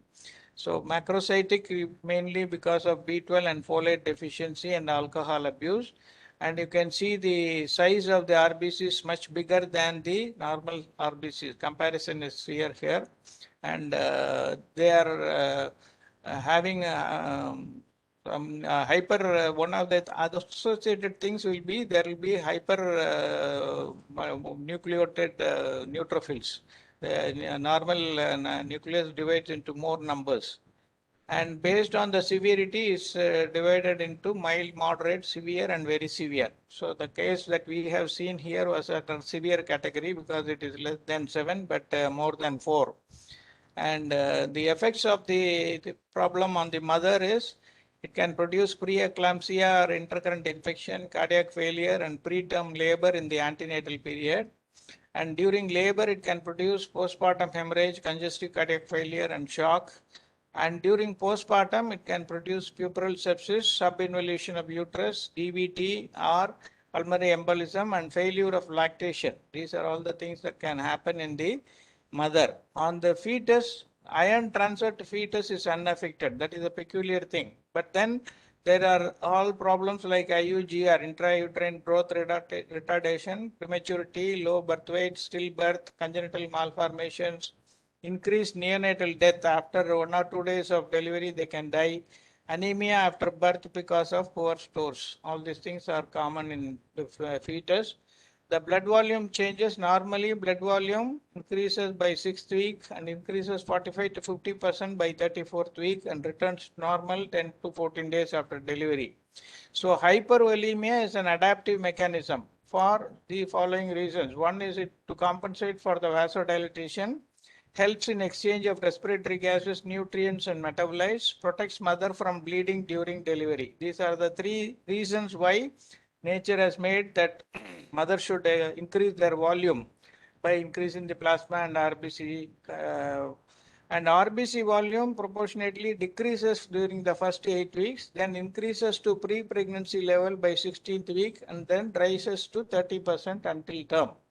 And causes for increase in the RBC are erythropoietin production, and the progesterone, prolactin, and placental lactation also have some erythropoietin-like effects. So they all contribute to the increased production of RBCs. Then what are the adaptations that happen to increase the oxygen carrying is one is cardiac output increase, shift of the ODC curve to the right, decrease in viscosity, increase in 2,3-DPG level, and increase renal production.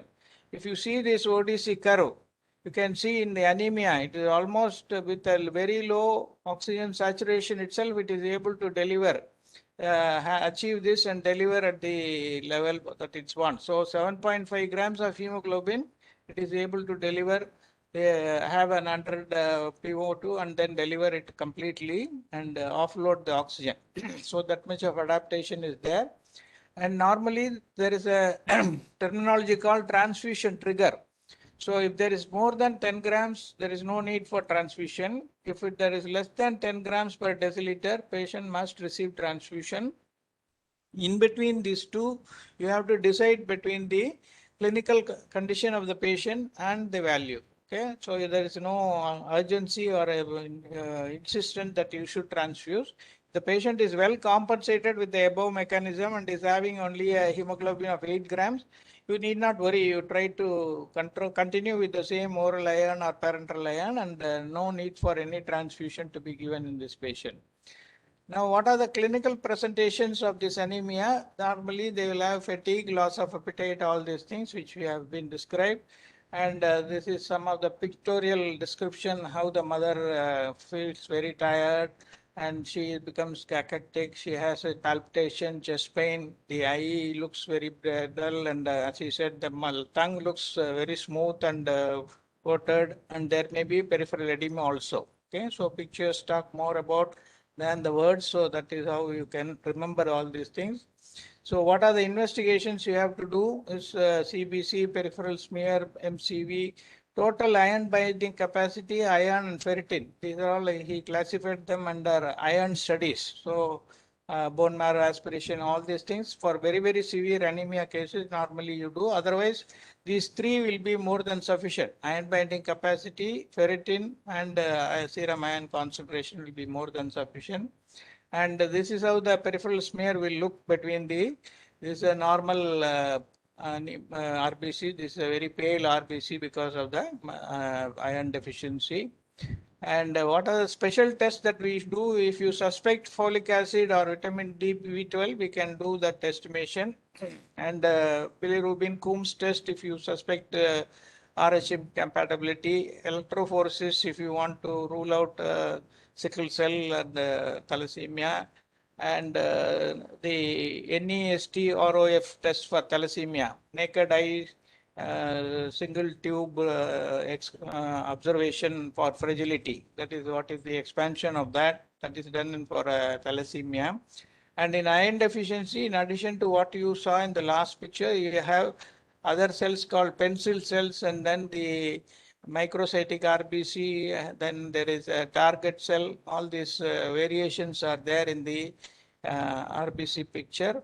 And for diagnosis of iron deficiency, again, you can go for all this mean corpuscular volume, hemoglobin concentration, iron, total binding, transferrin, ferritin. All these things are all special tests for diagnosis of IDA. And about the red cell distribution width, this is what is happening because the changes are there in the sizes. It is not uniform. In a normal picture, you should have the RBCs of more or less similar size. Whereas here they are variable in size, and you can see the graph which is there. This is the distribution with the normal, and when it is anomalous, it becomes very wide. So the distribution width becomes increased. And the advantages of red, this is the measure of the range of variation of red blood cell size volume that is reported as part of the complete blood unit study. The normal range is 11.5 to 14.5. And if there is, this is be the change observed earlier before iron levels start falling. So in that way, this test becomes very useful to detect whether the patient will go for iron deficiency anemia later or not. And the risk period for the mother is 30 to 30 weeks, 2 weeks of pregnancy, and during labor is another risk period. And immediately following delivery also, they can develop sepsis or bleeding and all these things. And in puerperium, during the 7 to first 10 days of delivery. So how do you do that is prophylactically, you can avoid frequent childbirth. That should be, already this lady has come for the 4th pregnancy. So if you find the mother is anemic during the 3rd itself, the obstetrician should have told, don't go for the next child. But it is not in our hands that couple what they decide. So that will be the advice to be given. Supplemental iron should be given even after delivery, before if they are alive in the reproductive age group, they should continue iron even after delivery, and dietary prescription should have been given, adequate treatment should have been done, and early detection of falling HB level should be done by repeated investigation.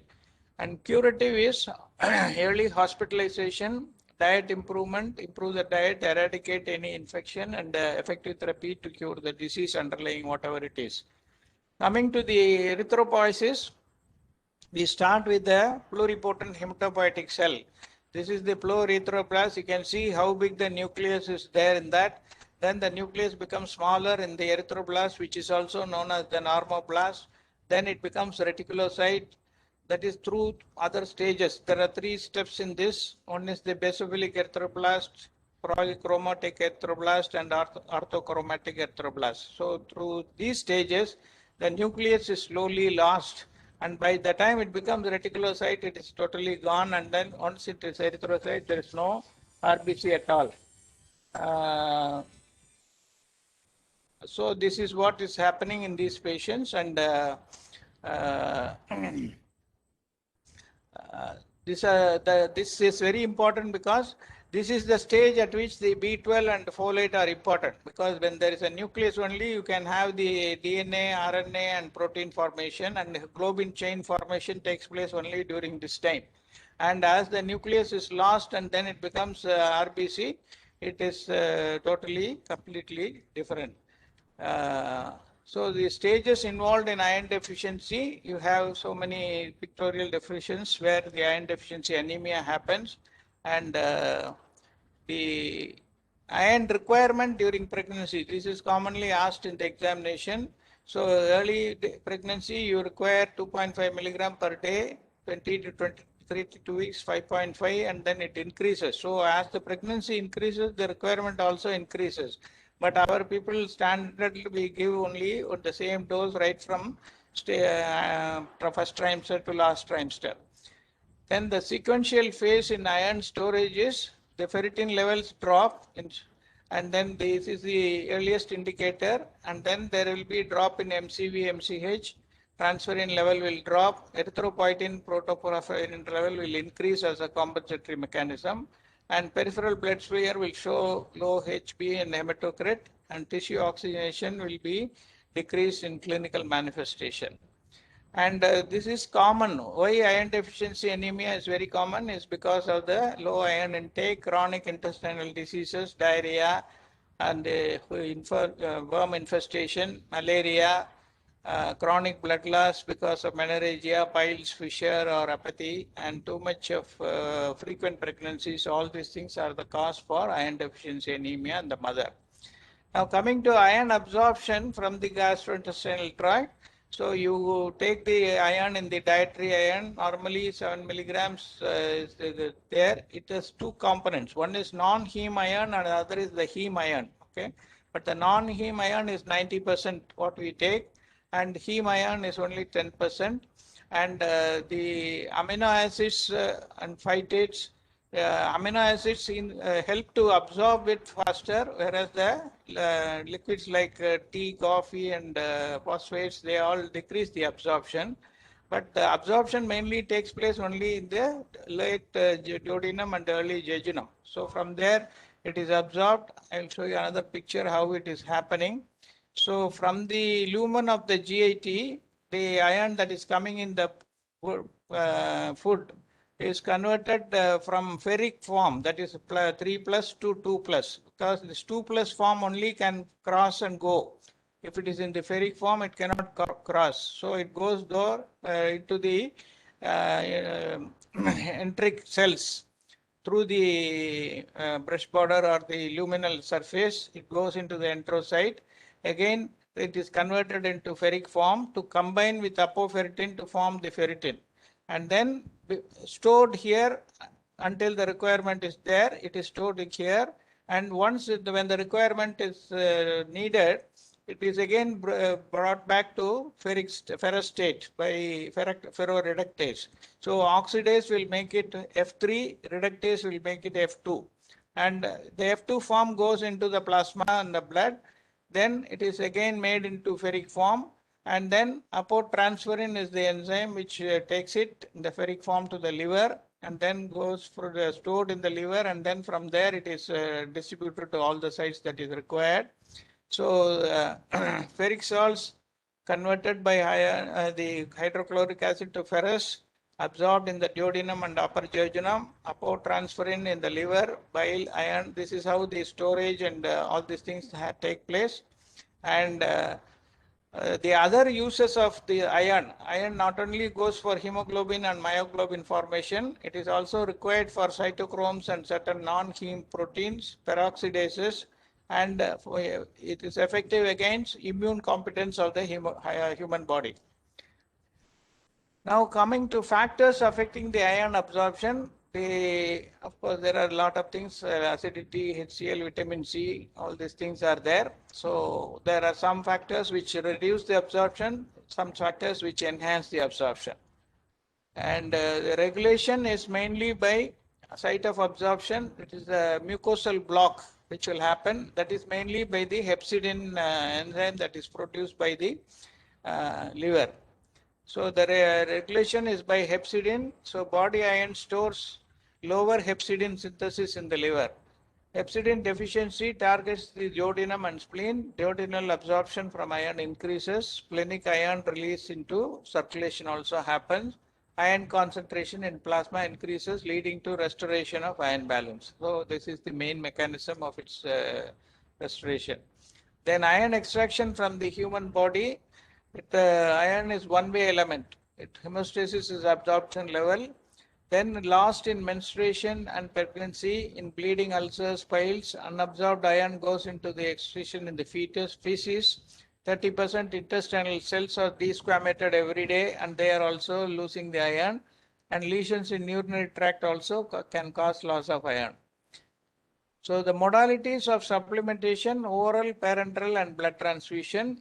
Parenteral injectable iron and the human recombinant erythropoietin just stimulates the bone marrow to produce more. And oral iron therapy, we have seen 100 milligram per day as a prophylactic, 60 to 80 some books say, and rise occurs in 0.8 gram per deciliter. Side effects are very common, so patient has to resort to other modes if they are not able to tolerate. These are the various preparations of iron that are available in the market. And iron therapy response can be monitored by increase in the reticulocyte count. That is the first thing that will happen. If you see the picture of the blood smear, you will find more reticulocytes, which indicates that more RBCs are being formed and released into the circulation.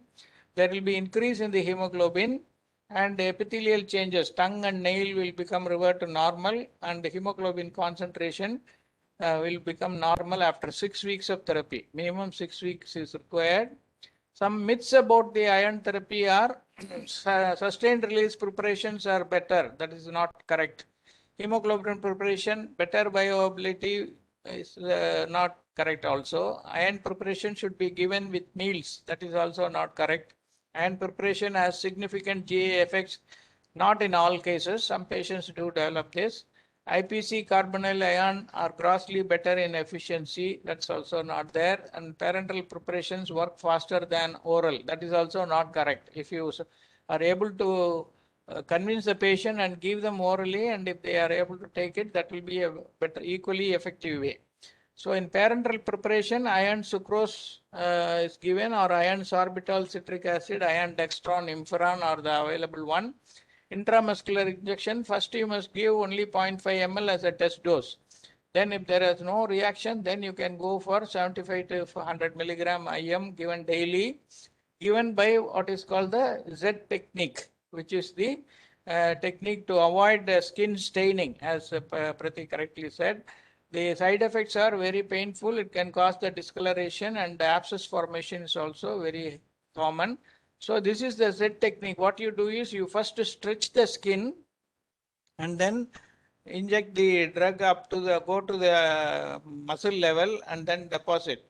So this picture will tell you what happens. So you have injected the drug by pulling the skin away, and then you have taken out the needle, then you leave the skin. What happens? The injection tract goes away from the deposition. So there won't be any backflow or seepage of the drug to the skin and cause the staining. That is why this is the method that you have to adopt.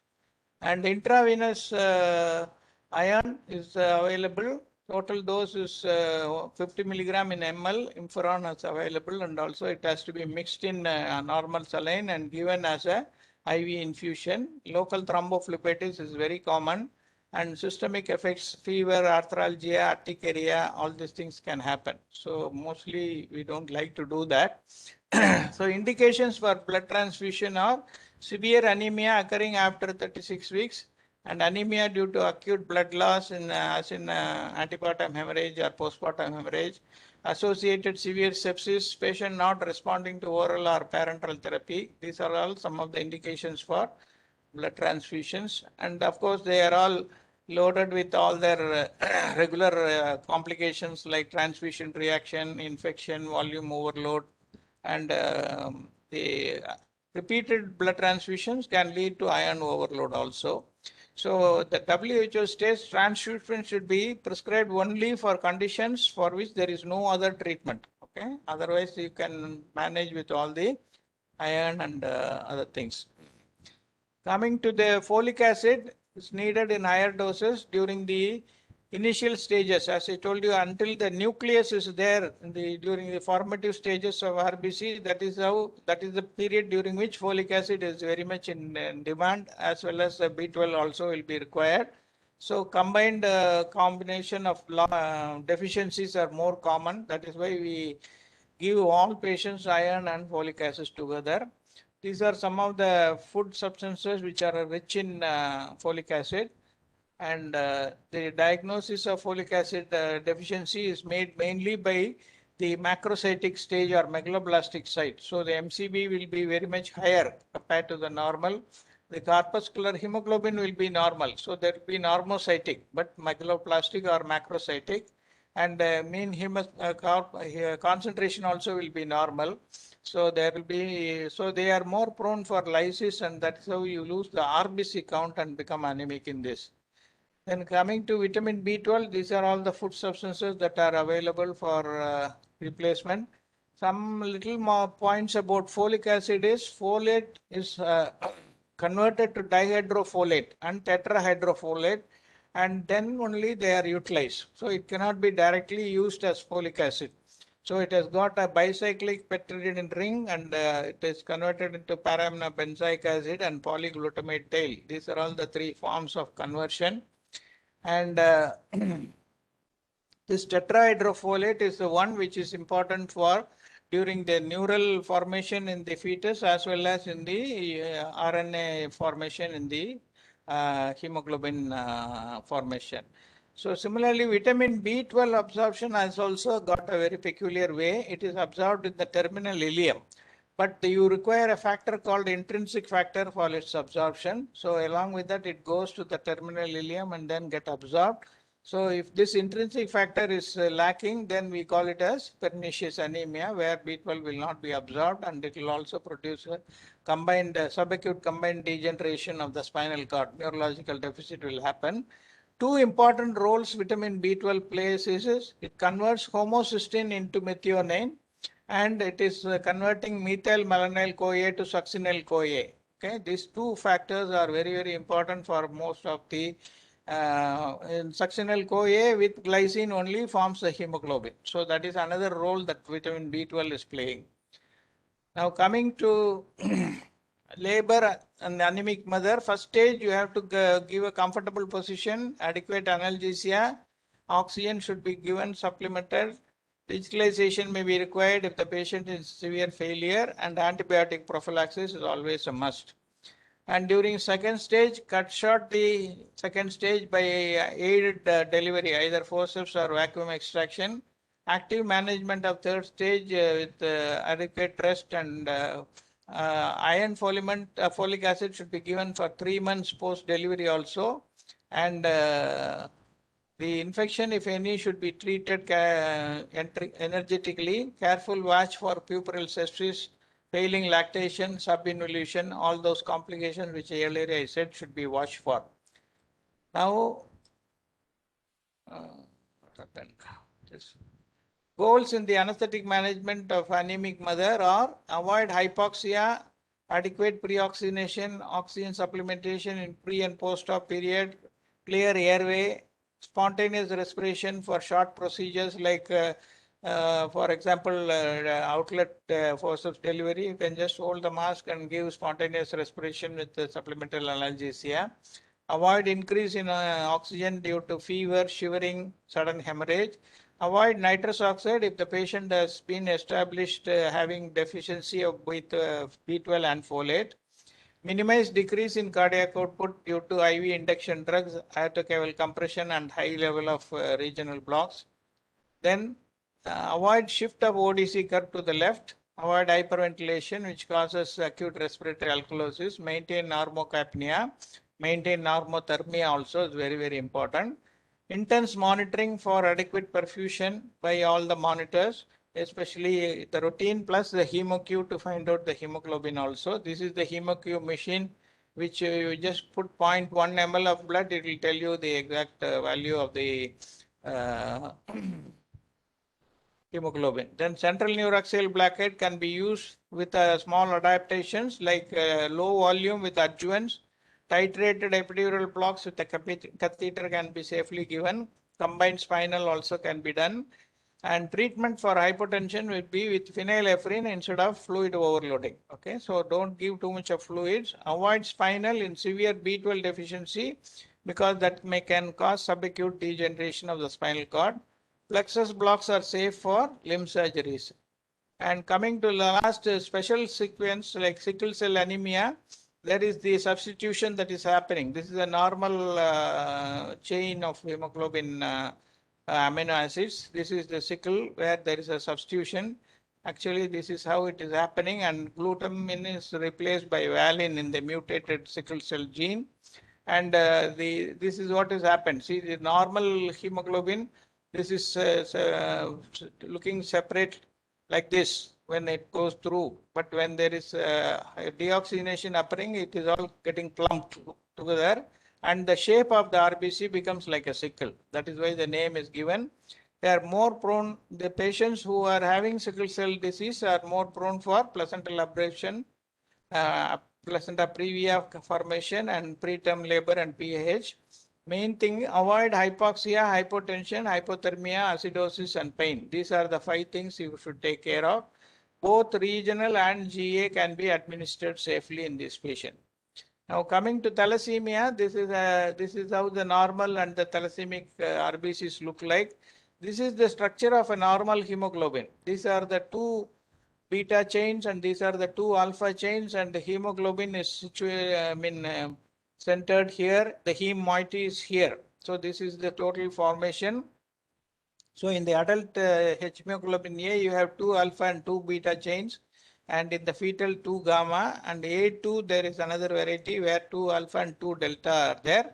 So they are all mutants to the gene formation, and this is chromosome 11 is very important for the occurrence of thalassemia. And in the thalassemia minor variety, you find there is 1 chain will be missing. It is marked as a light color, so it is actually missing. And in major thalassemia, you will find two chains will be missing. Both the beta chains will be missing. So there will be only two chains left, and they can have only two heme. And so instead of 4 oxygen it can carry only 2 oxygen. So that is the reason for the hypoxemia, and is a fragile RBC. So they will be destroyed faster also. So major concerns are pre-op anemia requiring repeated blood transfusion. This can lead to increased iron load and deposition in the heart and also cause difficult airway. But both regional and general anesthesia can be safely administered. Okay. So that is the end of this show. So any questions that you want to ask can. Okay. Shall we? Any? Hello, am I audible? Yeah, participants, any questions?